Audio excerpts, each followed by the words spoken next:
आज पुऱ्या देशाचे यशस्वी पंतप्रधान माननीय नरेंद्र मोदी साहेब व महाराष्ट्राचे मुख्यमंत्री देवेंद्र फडणवीस साहेब तसेच पुऱ्या महाराष्ट्राचे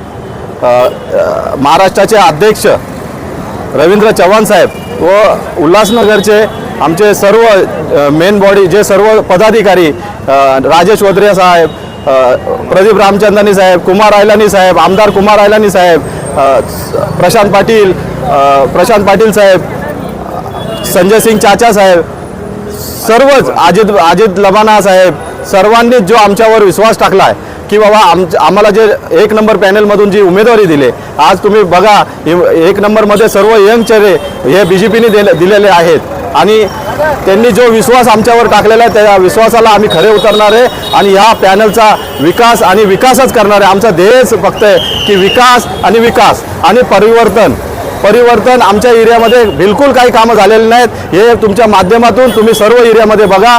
आज आम्ही फक्त परिवर्तन होण्यासाठी आणि एरियातल्या विकासासाठी आम्ही हे पाऊल उचललेलं आहे आणि भारतीय जनता पार्टीने आम्हाला सहकार्य केलं, आम्हाला सांभाळून घेतलं, त्याच्याबद्दल आम्ही त्यांचे खूप खूप आभारी आहेत। जय हिंद, जय महाराष्ट्र, जय झुलेलाल। एकाच पदावर गेले 12 वर्ष शिवसेना शहर अध्यक्ष म्हणून काम करतोय माननीय नरेंद्र मोदी पक्षाचा तो आदेश असतो, पक्षाबद्दल मला तर काही बोलायचं नाही। पक्षाने विचार केला की बाळाला न देता दुसऱ्याला दिलं पाहिजे, महाराष्ट्राचे त्यांना दिले, पण आम्ही विकास म्हणून आम्ही आमच्या पॅनलमध्ये फिरू, रवींद्र चव्हाण विकासालाच महत्त्व देऊ। उल्हासनगरचे नाराज सर्व विकास मेन बॉडी सर्व पदाधिकारी